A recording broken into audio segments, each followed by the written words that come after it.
नमस्कार दोस्तों, मैं आचार्य रविंद्र अध्यात्म अवेयरनेस पर आपका स्वागत करता हूँ। आज शेरमुख के पार्ट 2 में मैं यह बताने जा रहा हूँ कि जो शेरमुखी मकान दक्षिण दिशा के लिए या अदर दिशा के लिए भी जो होते हैं वह बहुत अच्छा परिणाम देने वाले नहीं होते। पिछले वीडियो में मैंने बताया है कि कैसे एनर्जी अनबैलेंस हो जाता है, इरेगुलर हो जाता है, वह व्यवस्थित नहीं रहता है, संतुलित नहीं रहता है। तो जब किसी भी कोण का एनर्जी बैलेंस में नहीं है तो इसका मतलब उसका परिणाम भी बैलेंस में नहीं आएगा। तो जो बैलेंस में कोई भी एनर्जी हो, संतुलित कोई भी एनर्जी हो, वह सकारात्मक प्रभाव देता है। और एनर्जी की जो उथल पुथल है अर्थात अनबैलेंस है या असंतुलित है, वह जीवन में अच्छा परिणाम नहीं देता है। प्रत्येक जो दिशा है, प्रत्येक कोण है, यह सब एनर्जी के अपने अपने क्षेत्र में समाहित किए हुए हैं। अर्थात 5 तत्व जो है प्रत्येक दिशा का अलग अलग एनर्जी क्रिएट करता है, जनरेट करता है। और इसी जनरेशन के आधार पर, इसी क्रिएशन के आधार पर किसी भी सकारात्मक प्रभाव या परिणाम का जो है हमें लाभ मिलता है। तो हम देखें कि कैसे अगर एक दक्षिण दिशा का क्षेत्र या भुजा वह बढ़ा हुआ है और ठीक उसके विपरीत उत्तर दिशा का भुजा कम है, तो और दोनों तरफ रोड है, तो उत्तर दिशा जो है गौमुखी हो गया और दक्षिण दिशा शेरमुखी हो गया। गौमुखी प्लॉट भी यह अपने लिए फलदायक नहीं हो सकता है। ऐसे कहा गया है, लोग बहुत इसका प्रचलन है समाज में कि जो गौमुखी मकान होता है वह लाभदायक होता है। आप समझे प्रैक्टिकल रूप से कि अगर गौमुखी मकान भी उत्तर दिशा का, जिसका दक्षिण दिशा का दोनों भुजा बढ़ा हुआ है, अर्थात अग्नि कोण का भी और नैऋत्य कोण का भी, तो जब अग्नि कोण भी बढ़ा हुआ है तो परिणाम सही नहीं देगा, और नैऋत्य कोण का भी बढ़ा हुआ है तो परिणाम सही नहीं देगा।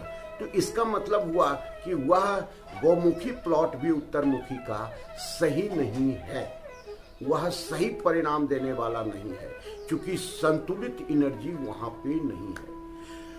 जब भी 90 डिग्री समकोण डिग्री पर सारी भुजाएं होती है तो यहाँ पर संतुलित एनर्जी का प्रवाह होता है।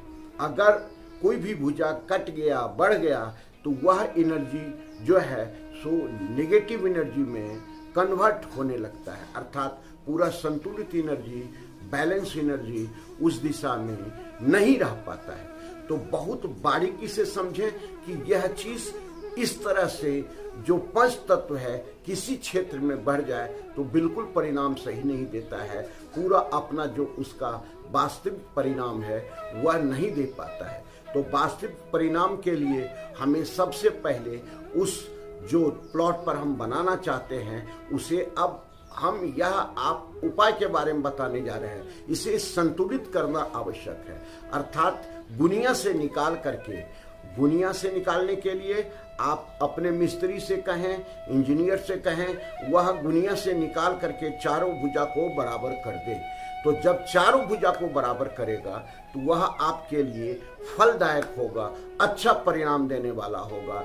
इसमें सुख, समृद्धि, संतान और यश, कृति सब चीज आपको मिलेगा। तो पहला सावधानी, पहला ये कि हम उस चारों जो कोण है 90 डिग्री का कोण बनाए, संतुलित समकोण बनाए।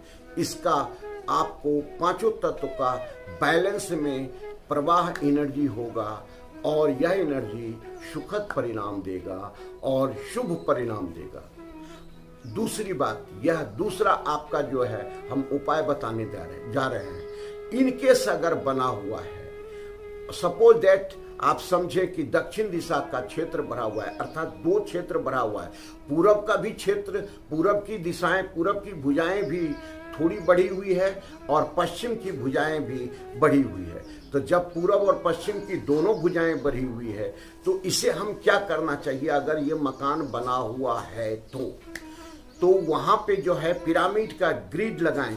एक क्षेत्र में 9 ग्रिड लगाएं, अर्थात आपका जैसे पूरब का जो भी जितना बड़ा भुजा है, सपोज दैट मान रखिए कि 90 फीट का यह भुजा है, तो प्रत्येक 10 फीट पर एक पिरामिड आएगा और यह पिरामिड जो है सो प्राण प्रतिष्ठा करके डाले, नहीं तो यह पिरामिड एक नॉर्मल पिरामिड रह जाएगा और उतना अच्छा परिणाम नहीं देगा।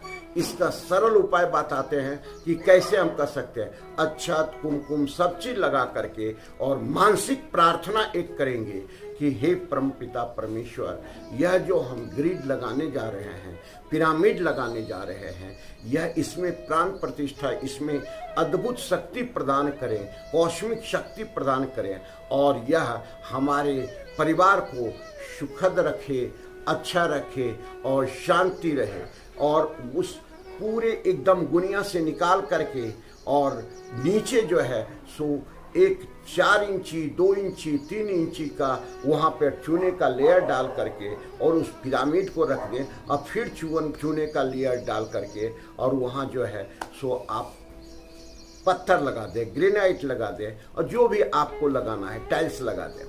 तो ये क्या है, एनर्जी जो है वहाँ का बैलेंस हो जाएगा, वहाँ का एनर्जी जो है सो पॉजिटिव होकर के वर्क करने लगेगा। अब इसके ऊपर, पत्थर के ऊपर, जैसे हम अगर पूरब की दिशा के कहते हैं तो ग्रीन पट्टी एक लगा दें। 4 इंची, 3 इंची का मार्बल का या बड़ौदा ग्रीन का या टाइल्स का ही एक ग्रीन पट्टी लगाएं। नहीं हो तो कलर का लगा दें, नहीं हो तो ग्रीन टेप लगा दें।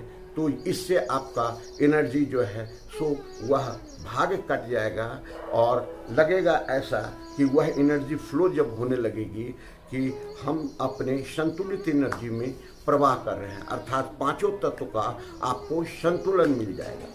तीसरी बात है कि ये 2 टिप्स हमने बताया जो साइंटिफिक आधार से बता रहे हैं, इसमें किसी प्रकार का कोई दुविधा नहीं है। आपको एक जहाँ पे वाल आपका जो छत जा रहा है वहाँ पर एक ग्रीन लाइट का पूरा जो है आप लरी लगा दें। नीचे भी ग्रीन लाइट, ऊपर भी ग्रीन लाइट। आप चाहें तो पत्थर में सेट करवा दें तो ये पूरा का पूरा कट जाएगा। चौथी बात कि वहाँ पर इस तरह से स्लाइडिंग पर चलने वाला एक पर्दा लगाएं और ग्रीन या ऑफ ग्रीन या मान रखें कि पिस्ता ग्रीन का एक पर्दा वहाँ लगा दे पूरा और हर हमेशा उस पर्दे को लगा करके रखें। जब ज़रूरत हो तो खोल भी सकते हैं।